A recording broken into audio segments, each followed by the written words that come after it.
If your home feels a little off and you can't figure out why, you're probably making one of these interior design mistakes. Today I'm breaking down the 10 most common mistakes I see all the time in client homes, in the comments, and even in my own house over the years. Plus, exactly how to fix them so your space instantly looks more expensive. Hi, I'm Nikki D, and if you want ideas and inspiration to make your home look expensive on a budget, you're in the right place. Make sure to like and follow for new design videos every week.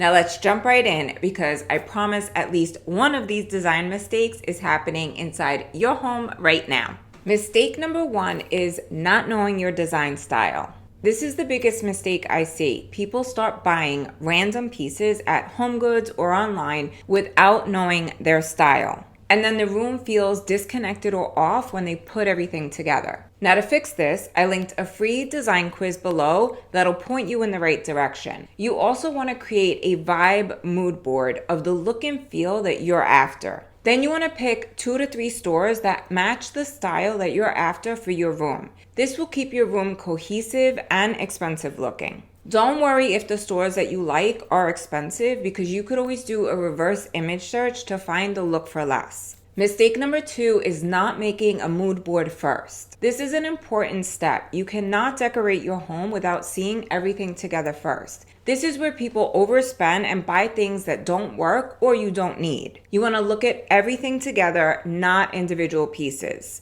Just like when you go and see a movie, there's the star of the show and then there's the supporting cast.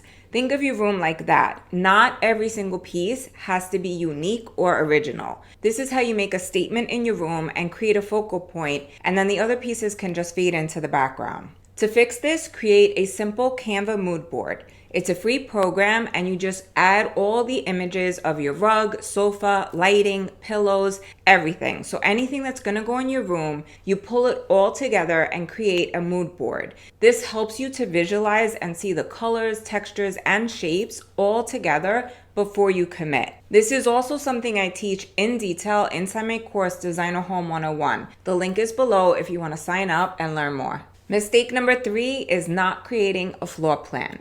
I have seen so many rooms where the furniture is either way too big or way too small or just not placed in the right location. And this always goes back to creating a floor plan first. To fix this, measure your space, map out your layout, and always make sure your walkways are around 36 inches, which will allow 2 people to pass by one another comfortably. You also want to make sure the rug size you pick works with your furniture. It's the foundation of your room and helps to define your seating zone. A floor plan prevents so many mistakes before they even happen. Download the free PDF if you haven't already, that's linked below. It's a step-by-step that will help you to map out the layout for your room. Honestly, this one step is going to save you from one of the biggest mistakes I see, which is furniture that is completely the wrong scale. We'll get to that one a little bit later. Mistake number 4 is one that I am guilty of, which is going too trendy. Don't get me wrong, I love a good trend, but it's better in small doses. Back in 2005, when we added a second floor onto our home, I went hardcore into the Tuscan trend, which isn't really my style because I lean more contemporary. Now, 20 years later, I am slowly changing things out and taking out those Tuscan trend details, which is expensive and very time consuming. This is something you'll see very soon when I do the bathroom remodel reveal. In that space, I had burgundy walls, and I'm so grateful that it was just the walls that I had to paint white and not an entire color-drenched room, which is the current trend. The color-drenched trend that's happening right now is so dramatic and pretty. However, if you want to change it at a later date because it wasn't really your style to begin with, you're talking about changing the walls, the ceiling, the trim, the doors, molding, everything, which is so much work and super time consuming. Now to fix this, use the current trends in your accessories, pillows, art, decor, not your hard finishes. So not on your tile, your countertops, or your cabinets. keep those classic and timeless unless you have it like that and in 10 to 15 years when the trend is dated, you have the money to change it out. Personally, I'm regretting a lot of the decisions that I made with my granite countertops, my tile backsplash, and some of the other finishes throughout my home that really locked me into the Tuscan trend. Speaking of which, mistake number 5 is ignoring your hard finishes. This can be your tile, your flooring, your grout. This is where people make expensive mistakes because your hard finishes are more permanent. They're also super expensive to change.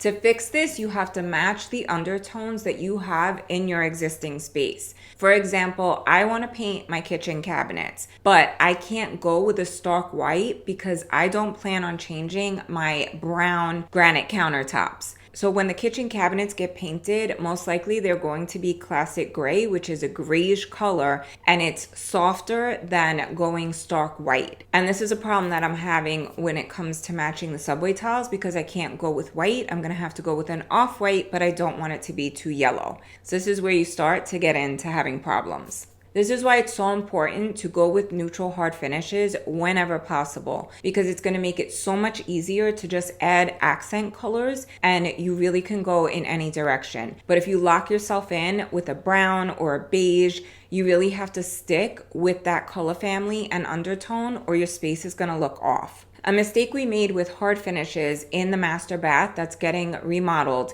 is in the shower floor, we went with 4-inch tiles. The problem is that when they're too big, because of the slope of the shower floor, they can crack, which is exactly what happened. For your shower floors, stick to 1 to 2-inch tiles and you'll avoid this problem. You also want to make sure when you're choosing the grout color for your tile to be aware that lighter grout colors get dirty super fast. To avoid having dirty grout, you're gonna have to seal it and maintain it, but I love Shadazzle for cleaning grout. It's a new product that I discovered, and when I tell you it brought our Tuscan trend bathroom tile that was grimy and gross back to life and its beauty, I'm not kidding. It is the best product for cleaning grout. Links to everything shared in today's video can be found on my Amazon storefront, linked below, or you can scan the QR code on your screen. Mistake number 6 is hanging your curtains too low. This is an instant giveaway that a room wasn't designed by a designer, and that's hanging your curtain rod right at the molding and not as high as possible in the room. This is something that if you saw last week's bedroom makeover video, you saw me raise the curtains up and change the rod to gold.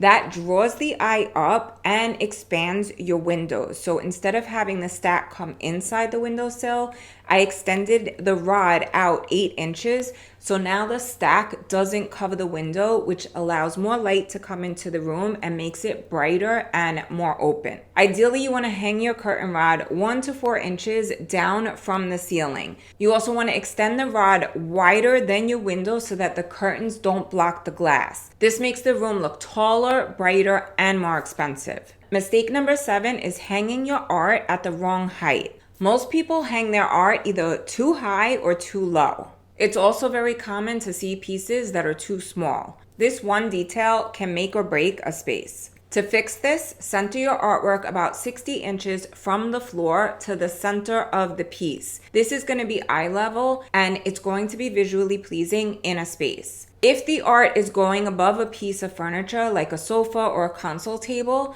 6 to 8 inches above that piece is the ideal placement.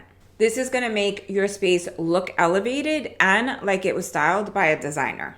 Mistake number 8 is the wrong furniture scale. This can be too big or too small. Let's talk about the mistake I mentioned earlier, which is the scale of your furniture. This one can make or break a room. To fix this, you want to make sure that your sofa, rug, coffee table, and console table are sized for your room, not just what you like. This is where the floor plan that you created earlier is gonna save you. When you map out your space first, you avoid choosing oversized sofas, tiny rugs, or pieces that throw off the entire balance. This is one of the easiest mistakes that you can avoid if you know your measurements. Now, if you don't want to create your own floor plan, many furniture stores offer this service for free. Ask the sales associate if they provide floor plans. If they do, depending on the store, they'll either come and measure your space or you could give them the measurements. Then they'll put everything into the floor plan for you. That way you can make sure that everything fits in your space. You also want to remember that you need to make sure that the pieces can fit into your doorway and stairway.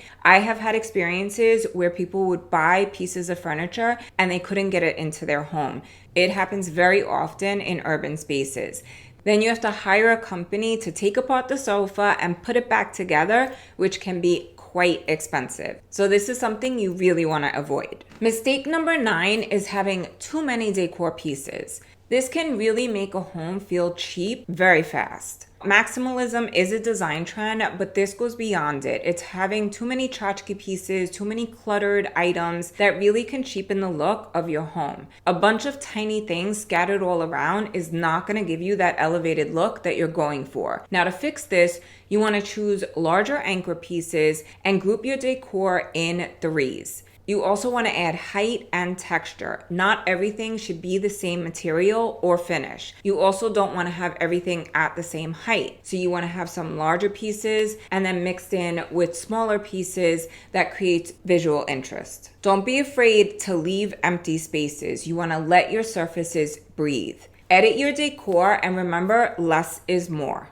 Mistake number 10 is not layering your lighting. If you only have one light in the center of your room or hi-hats, you want to elevate the look by adding in layered lighting. Only having overhead lighting is going to be harsh and flat. Too many hi-hats are going to make your home feel like a showroom. To fix this, you want to add ambient, task, and accent lighting. Lamps instantly make a room feel warmer, cozier, and more expensive. There are even battery-operated sconces that you can add on the side of a mirror or artwork to really elevate the look. You can also add picture lights, which is something that's currently trending, above your artwork, and there are ones that are battery-operated, or you could also get ones that plug in and hide the cord. I'm going to link some of my favorites in the description below from Amazon so you could check them out.